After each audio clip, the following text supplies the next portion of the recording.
to another edition with the HRN show.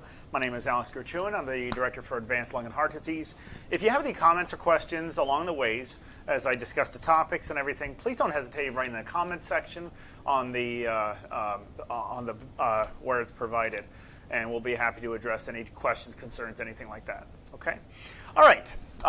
Please also like and subscribe on our social media groups to keep updated with new information and new techniques, tactics, things like that we can help promote better breathing all the way around, right? Of course, and also, better health. Share, follow, and then if you have any questions and we don't get to them today, keep asking them in the comments section. We'll be sure to answer them next Tuesday. Yes.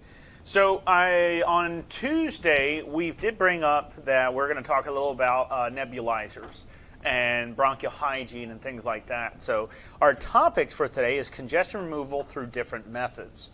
And then our second topic is different treatments for COPD exacerbations. So on our first topic, welcome, good morning everybody. If if you're just tuning in and things like that. If you're just tuning in, well, welcome. So what I have here is, let me kind of bring about what I have here. I have a regular nebulizer machine, okay?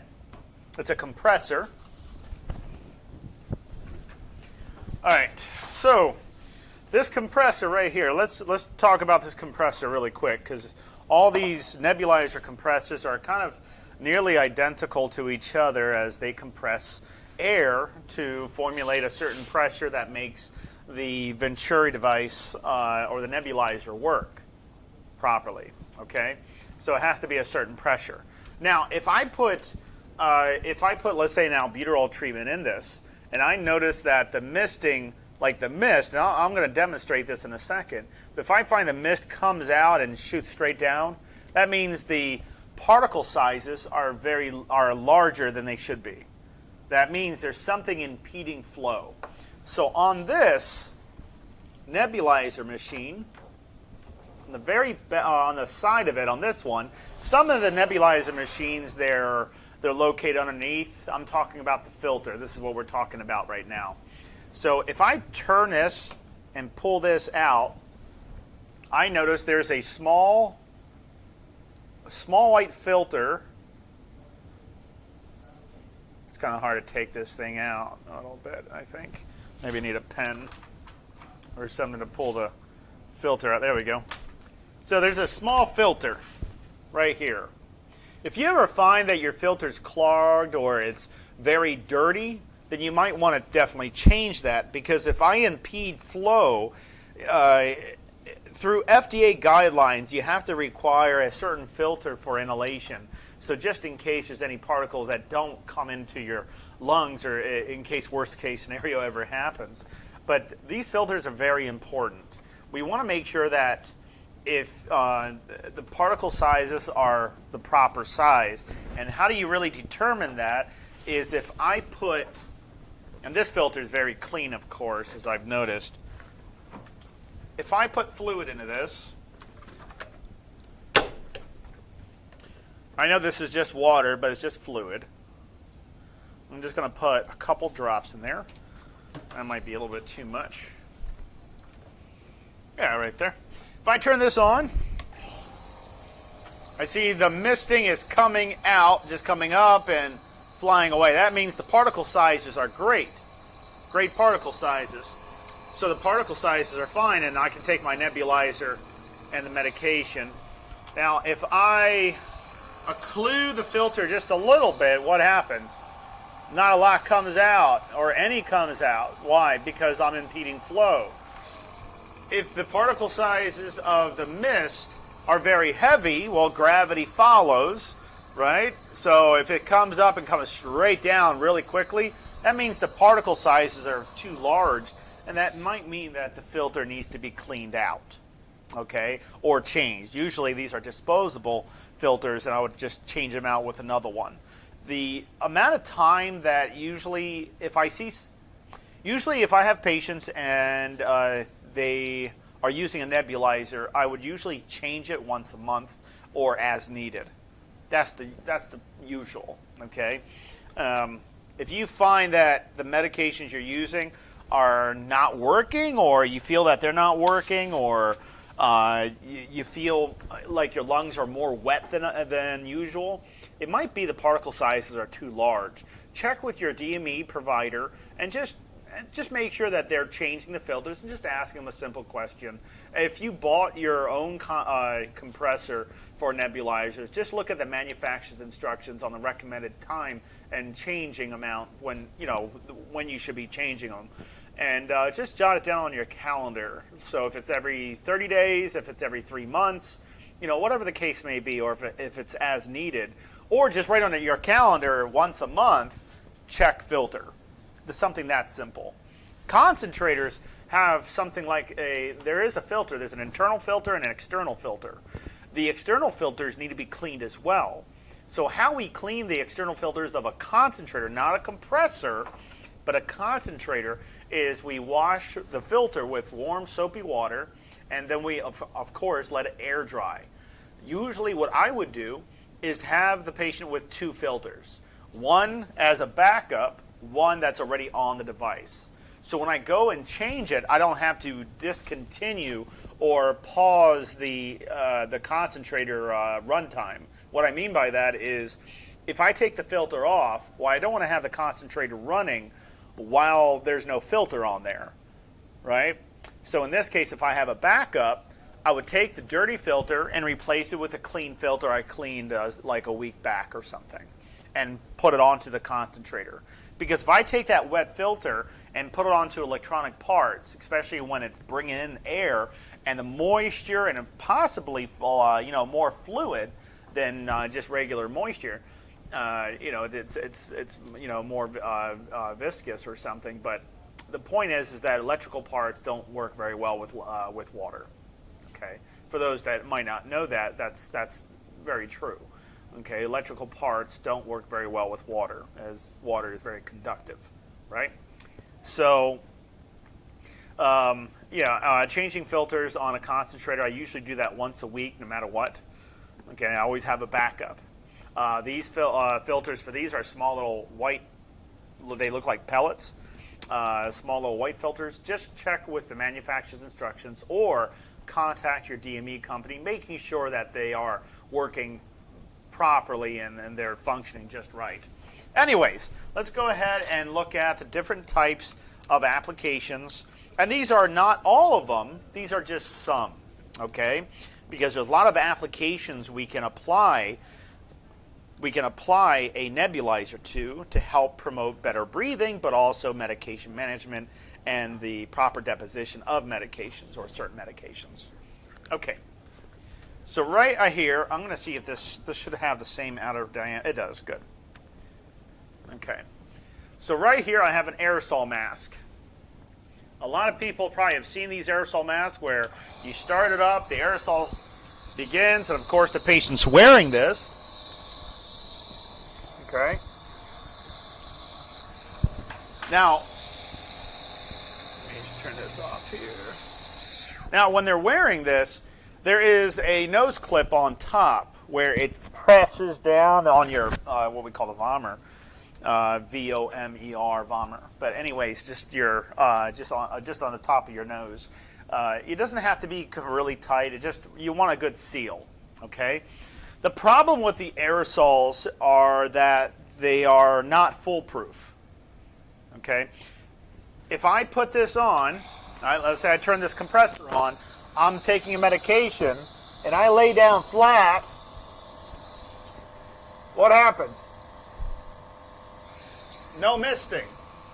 When you lay down flat, there's a lot more fluid than what should be in there. But the Venturi won't work very well, or the nebulizer won't work very well. I say Venturi because the person who invented the Venturi principle also, this little piece inside the nebulizer is what we call baffle, and that's what makes the Venturi work, makes the aerosol work. So you might notice I say that, and that's what that means. Anyways, if I lay this flat, misting stops. So at what angle do I have to be at for misting to happen? At least 30 degrees. could be 45 degrees, but at least 30 degrees. Okay? So, want to be at least 30 degrees. So, a lot of people in nursing homes, I've seen that a lot of the healthcare providers don't want to wake up the patient to take their medications because they're asleep and they get a little groggy. So they'll just leave them flat with this, and they'll kind of explain to me saying that, hey, I think your nebulizer compressor is not working for the patient. And I said, well, can you show me what you're doing? And I'll see that they're just laying them flat. Well, the nurses, the ones I've worked with, didn't know that you have to keep the patient elevated. Some of the nurses didn't know that you have to keep the patients elevated. They can't be lying flat. Okay? That means for the past, and this nurse that I remember said, hey, I've been doing this for 30 years. And I said, well, unfortunately, you've been doing it for 30 years wrong. You know, no offense to you, but that's not the way you administer medication. And I was like, you're giving budesonide, and you're giving 0.5 milligrams of budesonide with 2.5 milligrams of albuterol with ipratropium bromide. And you're having all those mixed in, and you're wondering why it's taking so long. I said, but if you've been doing this like this for this many years for this patient, then that patient never received their medication in the first place. It's like, what do you mean? I said, well, if there's no aerosol generated, because you thought it was a compressor, it's because how the patient's positioned, that patient never received that medication. So how much do they spend per month? It's about $400 a month, depending on the medications. $400 a month was, and that patient wasn't even getting medication. You know, so for a long period of time. According to what I heard, it was actually years, but I'm hoping that wasn't the case. But anyways, so we have an aerosol. I don't recommend aerosols all the time. Okay, I'm not that pro with the aerosol masks. What I prefer are the nebulizer kits that have a T-piece. And let me show you how this works. Here's the nebulizer. So let me actually just separate all these that come into this kit. Okay. While you're getting that all set up, Pamela says wow to what you just said. Yeah, I know. It's crazy, you know, but that's the battle of the beast that healthcare providers have to go through, you know, and they're just trying to educate the other healthcare providers, but the other healthcare providers think they just know it all, but they don't realize that, you know, imagine a kid. I hate to say this, but whatever. Imagine a child, and there's a child that knows everything. You ever meet a child that thinks they know every single thing?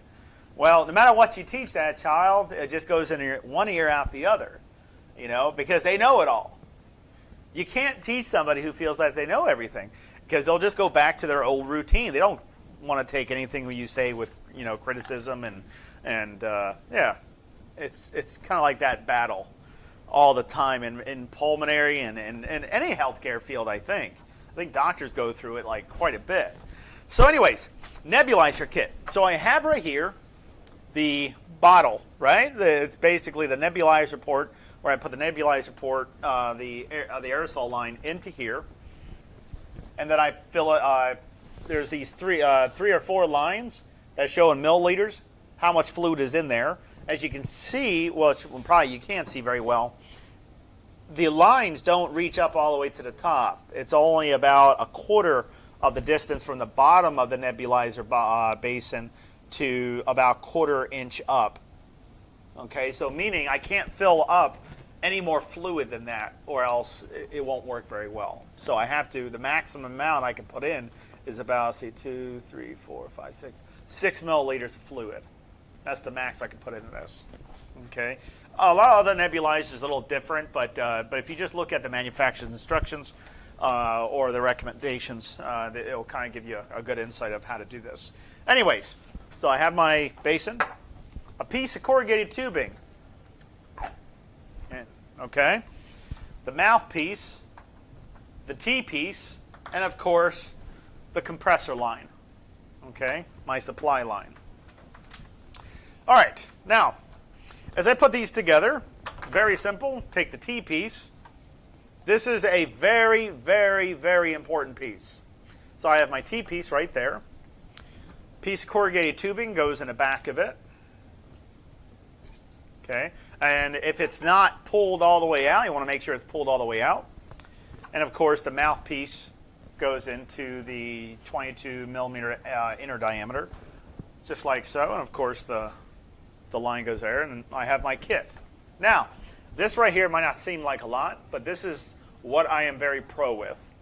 All right, I highly recommend these more than I would recommend anything as far as nebulizers go. So when somebody asks me what's a good kit to have, I said nebulizer kit that has a T-piece.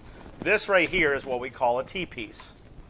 It's a very important piece to have, and I'll show you why. So I have the mouthpiece, got a piece of corrugated tubing. First, we understand why there's a mouthpiece, so you can put your mouth over it, right?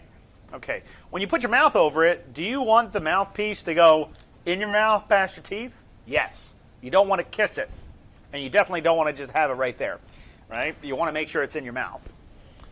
Why do we have a piece of corrugated tubing? If I put, let me just switch this basin out with this one here. Okay, why is there a piece of corrugated tubing that's long? Why do I have to have it on there? Okay, so if I didn't have this on there and I'm nebulizing,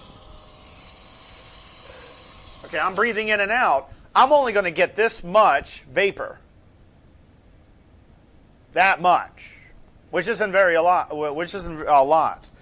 If I have a reservoir that can hold more of that aerosol in there, then that will give me more aerosol going into my body versus only that much. So we want to make sure we have this on there. And this is a 50 cc tube, so we'll hold 50 cc's. Okay? Each piece is 50 cc's. All right?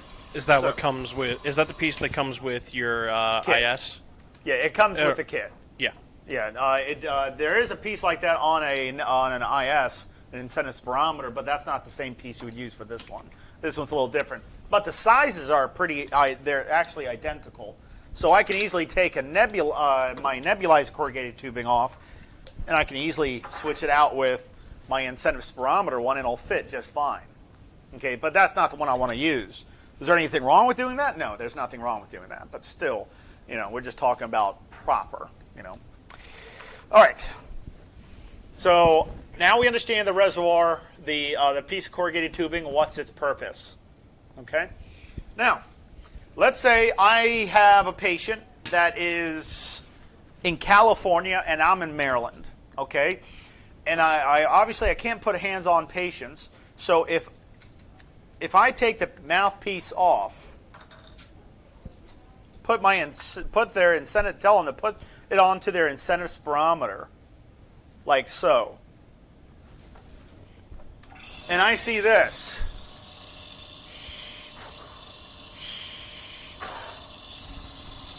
What's happening? The patient's accidentally probably breathing in through the nose and not breathing in through the mouth. It's like, well, I've always been doing it this way. This has actually happened multiple times, by the way. By me seeing them as they breathe in properly, I would see volume, meaning they're bringing in that medication into the lungs. I would see that. I would physically see that. So then I would know, okay, the person is taking the medication. The volume is going pretty high, so the deposition should be there pretty decent, And nebulizers are kind of foolproof. What I mean by that is not the aerosol mask, but anyways, the nebulizer is kind of, in a sense, foolproof. Meaning, if you are a shallow breather, the medication will still reach deposition, as long as you're breathing in through your mouth, right? Okay. If you're breathing in deep, of course, the medication will reach deposition. When you have a meter dose or a dry powder inhaler, any like these, or a Respimat version of maybe Spiriva or something, you want to understand that volume is necessary, where volume on this is not as necessary as long as a person can stay alive. Okay, volume on this is very, very necessary. If I breathe too shallow, I might not get any of that medication. I have to breathe deep at a certain speed, meaning how fast I have to breathe in. I don't want to breathe in too quick, but I want to breathe in the medication, and then I want to hold my breath for 10 seconds. On this, you don't really do that with that. So it's kind of foolproof. You can breathe shallow, you can breathe however you want, as long as you're breathing in the medication, it'll still meet that position. I get this quite often, where somebody says, I hate my nebulizer medication. I said, which medication do you take with your nebulizer? They say, albuterol. I said, which one do you prefer? He said, I prefer my meter dose inhaler. I says, okay. I said, why is it that you prefer this over this? Because this always makes me feel jittery. This always makes me feel like I had 10 cups of coffee and makes me anxious. I hate it. I hate it. I hate it. I said, this never does that. I said, do you realize that they're the same exact medication? The delivery system is just different. One's a meter dose delivery system, while one's a nebulizer delivery system. The vehicle, how it's delivered, is different, but the medications are the same. That means albuterol, the side effects of albuterol are, some agitation, increase in heart rate, and some other ones that follow, but it feels like, you have a little bit of an adrenaline rush in a sense, okay? Why did the person feel all the side effects with a nebulizer while the person that used a meter dose inhaler didn't feel any side effects? Because the medication was never taken properly. That's why. I says the reason why you felt the side effects off the nebulizer is because of met deposition. Because you didn't feel it with this one, that means you didn't inhale it deep enough, or there's something you didn't bring the medication deep enough into the lungs, basically. The way it was administered wasn't correct. So yes, the reason why I'm pro with these, that's another big reason. So anyways, let me see if anybody knows. Who wants to win a water bottle? Does anybody want a water bottle? Come on. Want to win a water bottle? I'll send you, not this one. I'll send you one exactly the same, but it doesn't have water and my lips are not all over it, maybe. Well, I'm not sure if I drank out of it, but excuse me. Yeah, I'm not sure if I drank over it. No. But anyways, which one is the rescue inhaler if they're both albuterols? Which one's the rescue inhaler? My left or my right? Which one? Or you could say meter dose inhaler, you could say nebulizer. Which one's the rescue inhaler? I'll give you guys 10 seconds. 10, 9, 8, 7, 6, 5, 4, 3, 2, and stop. All right, whose answers? Let's see here. Joyce says right. Carol says right. Catherine says the blue one. So I think she Which means is the left. right one. Yeah. Incorrect, 100%. Well, for them it's the left. This is the blue one. Yeah. So that's The your right, meter dose- their left. Okay, I said right and left. Yeah. Okay, the blue one, the meter dose inhaler that you were saying, is Yeah. not correct. This is not the rescue inhaler. They both are. Pamela said both. It's too late. 10 seconds was alleviated. I'm sorry. Pamela, I definitely would give it to you, but it's 10 seconds. Okay? This is a rescue inhaler, but this is also a rescue. This one can't be administered to some people, as some people can't take it properly. Still considered a rescue inhaler. This, same thing. It's the same. The medication is albuterol. You're thinking meter dose inhalers are always rescue inhalers. No, that is not correct. Okay, take Symbicort. It's on a meter dose inhaler. It's not a rescue inhaler. You have to understand the medication that's considered a rescue. Albuterol. Okay, albuterol sulfate. This is a rescue and this is a rescue. They both are. Okay? Please, please, please, always remember that. Always remember that. Okay? They both are. Some people can't breathe deep enough to make this work. So they need a rescue inhaler, but they can't get this one because they can't breathe in deep enough or properly to make this work. So they are given this instead. Still a rescue. The onset of action is still the same, just like with this one. They're identical. Okay? All right. You learned something? I hope. Sure do hope. Because I want you to be well informed. All right. So let's talk about removal of congestion. Because there's that gentleman, Australia, I believe, right? He was in Australia. There was that gentleman that was talking about removal of congestion. I want to say it's Australia. I know it was from YouTube. He was in YouTube. He was on YouTube last week or 2 yeah, I weeks think ago? so. Oh, South Africa. South Africa. Sorry. Okay. All right. What is this called? This is not for a prize, but what is this called? VPAP. It's a flutter valve. We like just to call this a PAP device. Positive airway pressure. Okay? PAP device. So on this, how I use this is I breathe in, exhale. Doing this about roughly around 3-4 sets, per set to kind of help remove congestion. So what happens when I breathe out through this, it creates a flutter, and that will vibrate your congestion. But what if your congestion is very thick? What do I do then? You drink water. Drink water, wait about 15 minutes. I'd rather you do something as easy as that than taking medications, unless it's directed by your doctor or your healthcare provider. So this is a VPAP. Great thing about VPAP, and all flutter valves have this, like an Arabica, Acapella. There's different types of flutter valves. Mostly all flutter valves have this unique thing about them. In the back of them, they have a small adapter. You take the mouthpiece off your nebulizer. Remember what I said about a T-piece? Take the mouthpiece off, place it onto your VPAP, and it fits nice and snug and easy.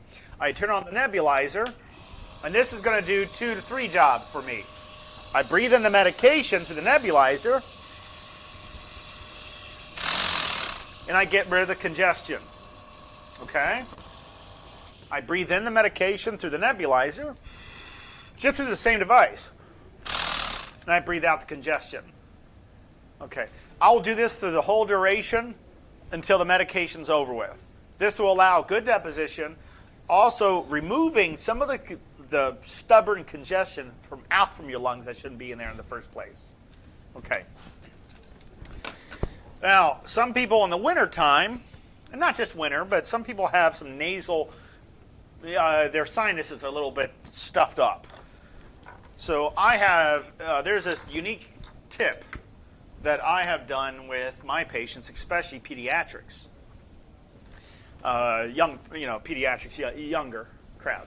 Anyways, so what I've done was anytime I see that their nasal passages are a little bit occluded, and when I tell them, and I say, cover up one nostril and breathe in and out. Do you feel a lot of resistance? Let's say 10 being like no resistance at all, 0 being the least. If I find any score less than 5, I won't find it very problematic. If it's greater than 5, of 10 being the worst, with a stuffed up nose, where 10 would be, I can't breathe out through it at all. There's no air coming out. Okay, that's a 10. A 1 or maybe a 0 would be considered that I can breathe easy. There's barely any resistance at all. Okay, and if somebody told me I'm at around a 5 or a 6, 7, or maybe a 10, then of course I'm going to work something out with them, right? So, what I'm going to do is I'm going to take the T-piece off of it, and because let's say the person has a nasal cannula, and they're trying to breathe in through their nose, but their nose is all stuffed up.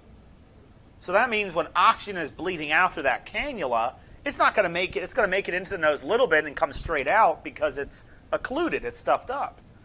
Does that make sense, everybody? Okay, so what I'm going to do now is I'm going to have the patient, as soon as I find out which nostril it is, or if it's both, great, it solves all the problems. What I'm going to do is I'm going to turn this on,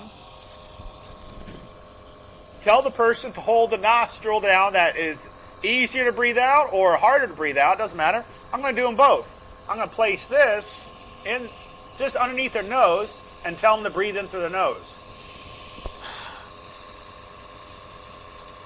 The thing is that you're still going to get the medication into your lungs. But the first place it's going to dilate and help out with is your nasal passages, because this is a dilator, right? The medication that we're saying is albuterol. Okay, albuterol. It's a dilator. Now, if I put any other medication in there, I can still get it in my lungs using that same, doing the same thing.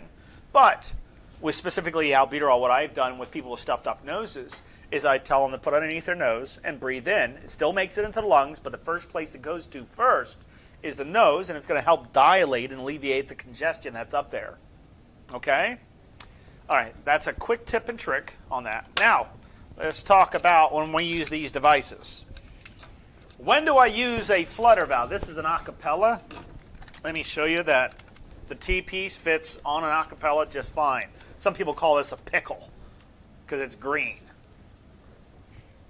So the T-piece fits right on the back side of that. Okay? On each of these devices, it could be an air physio, which I don't think the air physio, actually you can through an air physio. You can, I think. I have to double check on that. But I know the Arabicas, the acapellas, and the VPEPs are kind of really notorious for this, as they're old-fashioned. I love old-fashioned. I'm a very old-fashioned guy. Anyways, so what's really unique about these is they have a resistance resistance on it. On the VPEP, it's on the top, where I can slide this bar left and right. According to this, if I slide it away from the mouthpiece, I increase resistance. If I pull the slider towards the mouthpiece, I decrease resistance. What this is, what these things are, on an acapella, it's actually on the back of it. You see this dial where I can move it left and right. Almost people don't realize this actually exists on there. But yeah, they're right here. Right on top of the acapella, there's a plus sign and a minus sign. I just turn this to increase the resistance or decrease resistance. Instead of calling it a resistance, what the proper terminology would be an aggressor. Okay, some people can call it an agitator, but the aggressor makes the vibrations more severe. So if I have this towards the mouthpiece, which is less resistance, the vibration isn't very aggressive. If I move it further away from the mouthpiece, pushing it, the vibrations are more aggressive. They're stronger. Okay? Depending on how stubborn that congestion is. Contraindications would be any increased intracranial pressures. So if you have intracranial pressure problems, problems with your, some fluid in your brain or something, but just consult with your healthcare provider if you want to question if you should use this or not. The people that I see that use these types of devices are people with chronic congestion, really severe chronic congestion. And it doesn't have to be that severe. We can say moderate. Mild might be an overkill, but still you can use it with mild congestion as well. These guys' its job is to help vibrate congestion, to help clear mucus. That's what its job is. Can this do that? Sure. How would an incentive spirometer remove congestion? Simply the action of breathing in deep. Okay, with your cilia inside your airways, these hair follicles that move your congestion up as you breathe. Their job is to pull congestion out, because your lungs are not meant to be dry. They're meant to be moist and wet. So you're always going to have something in there. It's not advantageous. It's not problematic is what I'm trying to say. Okay? So your lungs are not meant to be dry. They're meant to be moist. So if you cough long enough, hard enough, you're eventually going to get something out. But it doesn't mean that it shouldn't be in there. Your lungs are meant to be moist, So anyways, these devices help remove congestion. But they do not remove congestion per se. Once you breathe out through these 3 times,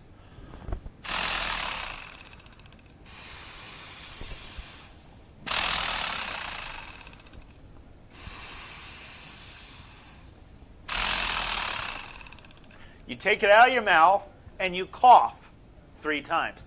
Sometimes if you only, usually, depends on the type of circumstances. We usually like to say 10 times, take a breath. Cough 3 times. But I've been doing it like every time the person breathes 3 times through this. Not talking about with a nebulizer, though. Even though with a nebulizer, doing it 10 times, breathing in and out 10 times instead of 3 times is still good. But at least maxed out. Let's just make this super simple. If you breathe in and out through this 10 times, you must take this out of your mouth and cough 3 times. Just cough. Because this won't remove congestion. What it does is slide it up, and then it's your job to either cough it out or swallow it. Okay, I know that doesn't sound great, but that's really what it is.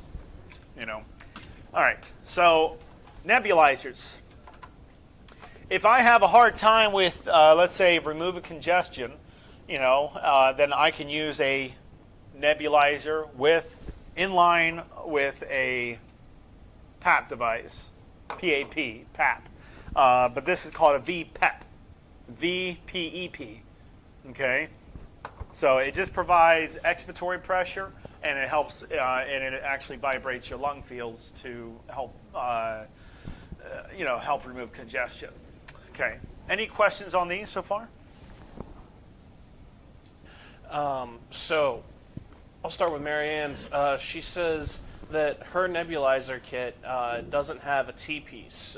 So what should she do? I looked on Amazon and I was able to find. Yeah, they're like $3 or $4 or something. The kit, they're very inexpensive, but I would recommend getting a nebulizer kit with a T-piece. Just looking at the kit, you'll see it's in a bag.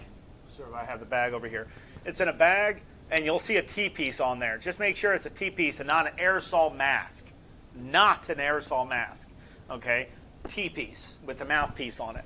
Those are the ones that you want to get, all right? Not saying these are horrible because then the company's going to complain, but I'm saying I prefer for my patients these because they're not going to be lazy just sitting there going to sleep having the nebulizer on. That's ridiculous, okay? So they have to hold it on their mouth, or they can attach it to different devices, to different applications to help help make their breathing better, okay? All right. So Catherine says that she doesn't like to use the nebulizer or the inhaler because of how it affects her. Instead, she uses a smart vest. Thoughts on that?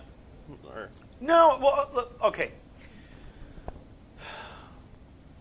Let's take this information because it's okay. She probably doesn't know any better than this, and then that's fine. Okay.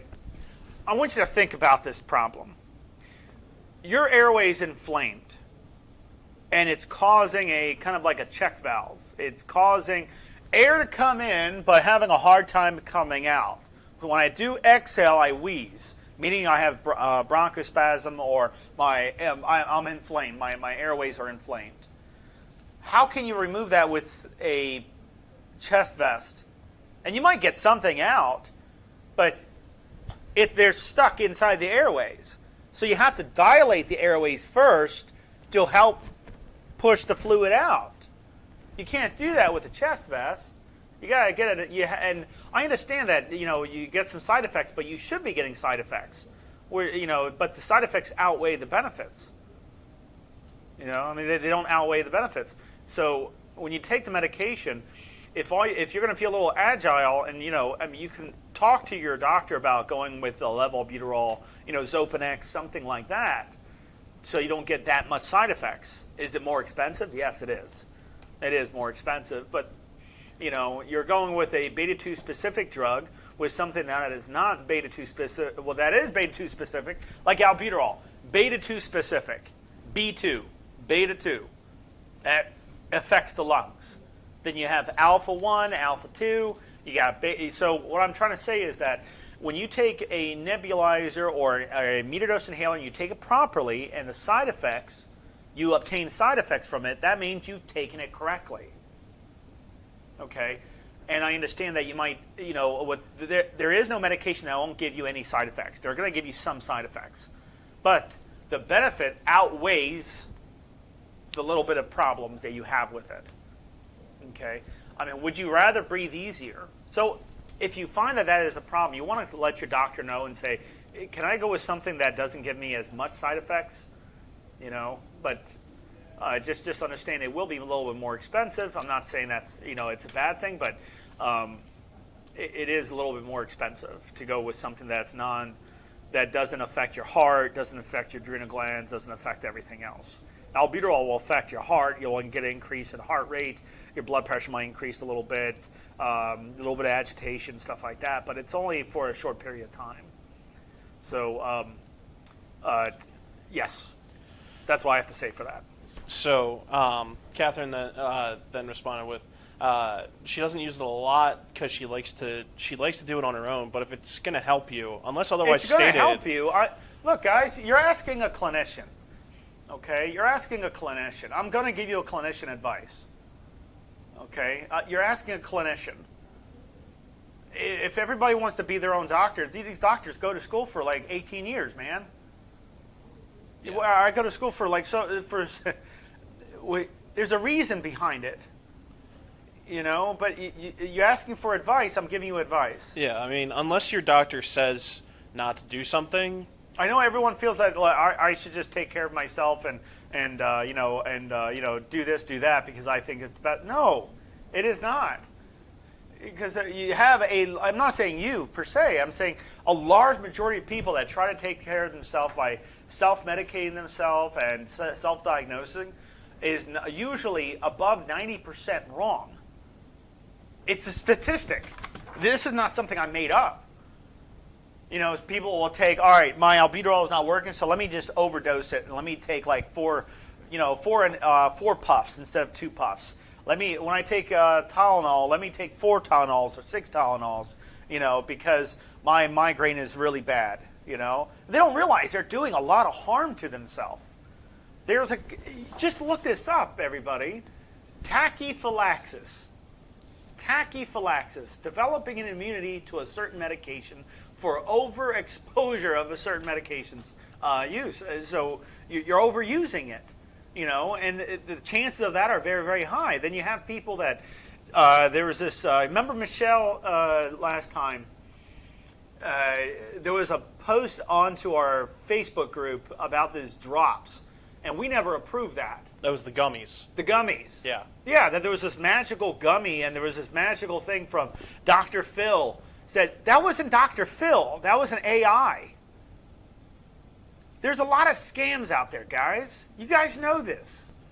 So if there's a drop or a gummy that alleviates all symptoms, every single one of them, and you have no side effects, come on.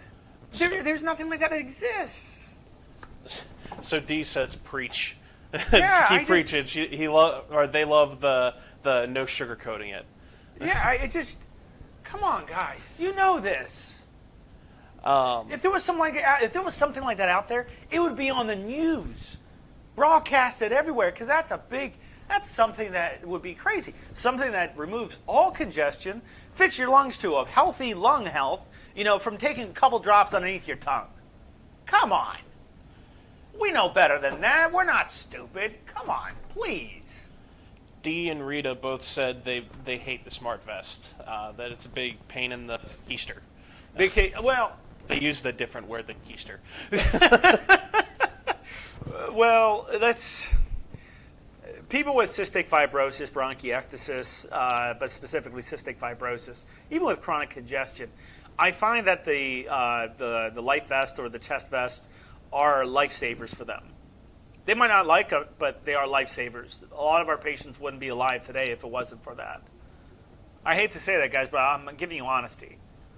Okay? They wouldn't be alive if it wasn't for those, because they have a really severe problem, especially with cystic fibrosis. And not saying the other ones, too. I'm just mentioning with cystic fibrosis. These are people that are like 20 years old, dying. Even their teens, dying. You don't really see people with cystic fibrosis over the age of 30 for a reason. They use these devices to save their life. Now, there was a gentleman that wasn't a patient of mine at all, but I stopped to get an oil change at a Jiffy Lube.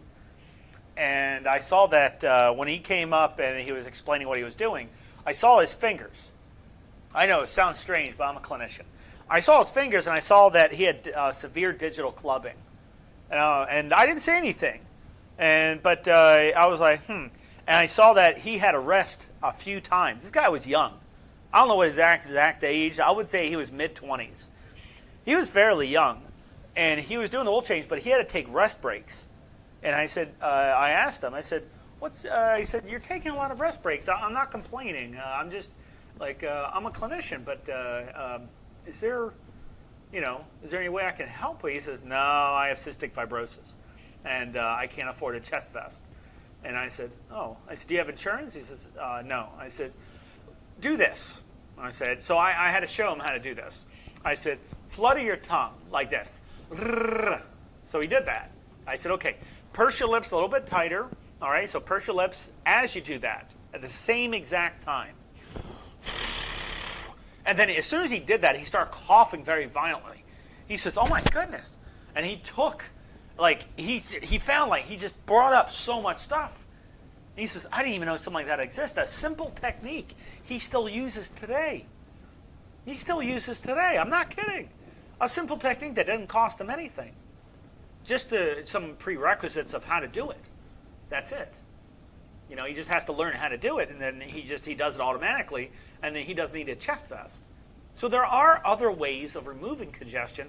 Chest vest is one, is usually the most severe form. Then we have cough assist, which I would still consider a severe form. That's it's a large machine that pushes air into you and pulls it out very quickly, simulating a cough. Okay, it's called a cough assist. Those are for people that can't cough very, very well. If it's not that severe, or even if it is severe, we will go with something like this. We'll usually go with the most inexpensive thing first and see how well they work. Then, of course, if we need to, we can go to the more severe form of, bronchial hygiene, which would be a chest vest or cough assist or something like that to help remove that congestion more effectively. Any questions?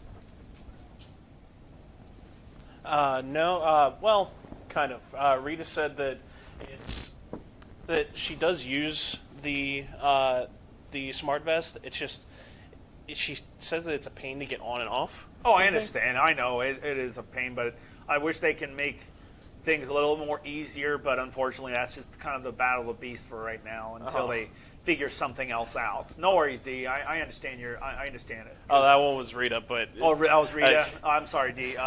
Rita. She added she feels like a turtle on its back. No, it's all right. I know it feels like you have to put all these things on and stuff. There's a simple one-strap vest, which is a lot easier. It's not a full vest, but it's a strap, and you just wrap it around with and it's a piece of Velcro that attaches on there, and it's not as troublesome as a complete smart vest where it looks like you're wearing a life preserver or something. So, Alex, before we wrap up, do you have any other techniques that you wanna share? Well, as far as the techniques, I went over some pretty decent techniques of understanding volume, understanding the importance of using a nebulizer and attaching a nebulizer to different modalities to help promote better lung clearance, to getting rid of more congestion. Let's throw some test questions up here, okay? Let me throw some test questions. I want to see if anybody ascertained any of the knowledge and they actually took any notes. Keep in mind there's going to be a delay. Of course there'll be delay. Yeah. Of course there'll be delay. All right. My first question. Okay. All right. Okay. First question. This is a pretty decent one. I take my medications. I take my inhaler medications. We can say it's a meter dose inhaler. Okay. I take my medications, and when I take my medications, I don't feel any effects off of it. I don't feel any effects, meaning I'm not feeling any side effects, nothing, and my wheezing is still continuing. What do you think is happening? It's a very simple question. You take your medication, but it doesn't feel like it's working for you. What do you think the problem might be? I'm not sure. Still going through. Anybody? Pamela says not breathing deep enough. Very good, Pamela. Not breathing in deep enough. You know, there's a chance that you're not breathing in deep enough to allow. If you breathe in a little bit of air, it doesn't make it into the lungs because you have all this tubing that air has to travel to get there. So you have all this tubing. It's of course not this short, but you have all this airways, trachea to bronchi and everything. So if you breathe too shallow, it might only shoot it in this much, and you only bring the medication here when it needs to get into your lungs. So depth is very important, of course. All right, another question. Okay, I take my medication. I take my respiratory medication, and let me. I'm not going to make this very difficult. I'm going to make this very simple. I'm just trying to find a way to word it better. Okay, I got it. Best way to word it. All right. I wake up in the morning, I am wheezing, okay? I am wheezing. And I notice I can hear myself wheeze. My chest feels very, very tight, okay? And I take my medication. When I take my medication, it only gives me a little bit of relief. It doesn't give me 100% relief. So I'm not clear all the way. What should I do? And what could be the problem? While those are flooding in, the answers to that, I would just want to remind everybody to like and subscribe. Yes. And give us a follow and a share on Facebook, Instagram, Twitter, and X. You can find those links in the description. Catherine, all right, this one's funny. She said, "I get coffee." All right, well, that's one method. All right, how about let me change this question out a little bit, okay? Because it might be a difficult question. I'm not trying to be difficult. I'm trying to make it very easy to understand. How about this? I'm coughing, and I feel a large glob, like a large amount of congestion in my lungs. And I'm coughing, but nothing seems to come out. Like nothing seems to come out besides maybe a little teaspoon of something, like a very small teaspoon, like a quarter of a teaspoon of something, like a scant amount. What's the problem? It's not congestion, actually. Can I try and answer? Sure. Could it be there's not enough hydration, like drinking water? That could be an issue, but that is not the actual answer to that question. The problem is it's severe inflammation. Your airways are so inflamed that it feels like your airway is filled with junk.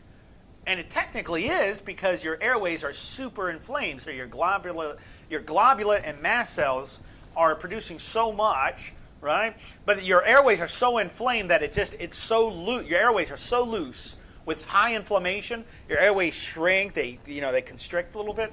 Well, you got all that loose tissue. When you cough, it feels just like congestion because it's the skin, the tissue itself is very loose. That is grade A inflammation, not congestion. You know, I see this very often when somebody's like, I'm trying to cough, nothing's coming out. I feel like it's trying to come out. No, what's happening is you're coughing very violently, and all that tissue is just, and with all that inflamed fluid in that tissue, is just coming up feeling identical to congestion, but it is not congestion. It is grade A inflammation. You can notice that by only a little bit coming out that might be yellow or discolored. Anytime like that, of course, a medication would be necessary, but most likely a doctor's call. That's all I have, guys. I won't throw any more questions like that. Unless you want me to. Catherine put it like this, and this is her words. Yep, that's me. I'm a flamer. Flamer. Well, Catherine, don't stop being who you are, but if we have any of these problems, please don't hesitate to reach out to us anytime. Don't forget to like and subscribe. That does help us continue our reach. Yeah, our reach, and as well as our performance here, because our main thing is getting everybody to have access to pulmonary and cardiac rehab, of course, but also getting their life back in order. Okay. So thank you, everybody, and have a safe and wonderful weekend. Yes.